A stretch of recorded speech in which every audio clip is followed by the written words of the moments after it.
Patuloy pa din na inuulirat ng mga netizen kung totoo nga ba ang balitang hiwalayan sa pagitan ng celebrity couple na sina Kim Chiu at Sian Lim.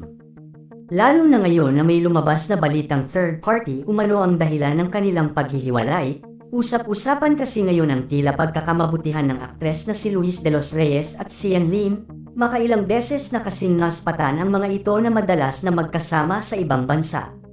May ilang nagsasabi na baka dahil sa kanilang bagong proyekto kaya sila magkasamang dalawa sa ibang bansa. May ilan namang nagsasabi na si Luis umano ang dahilan kung bakit naghiwalay si Kim at Sian Lim.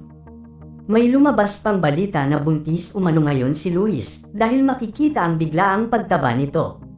Mapapansin din ang bahagyang paglaki ng tiyan nito habang spotted na sila ay magkasama ni Sian Lim. Tila nga pinagpalit na ni Sian Lim si Kim Chiu sa ibang babae ayon sa mga netizen. Siguro daw ay noon pang gusto ni Sian na bumuo ng sariling pamilya ngunit ayaw pa ni Kim Chiu dahil sa mga prioridad nito sa kanyang pamilya. Matatandaan kasi na si Kim Chiu ang breadwinner ng kanilang pamilya. Marahil na inip na si Sian Lim sa kaintay kay Kim kaya din ito nagawa na iwan ng aktres. Samantala ayon sa aming source ay totoong buntis ang aktres na si Luis de los Reyes. 2 months na umano itong buntis. Ito din umano nga ang dahilan kung bakit tuluyang naghiwalay si Kim at Sian dahil sa madalas umano na magkasama si Sian at Luis sa kanilang ginagawang proyekto sa showbiz.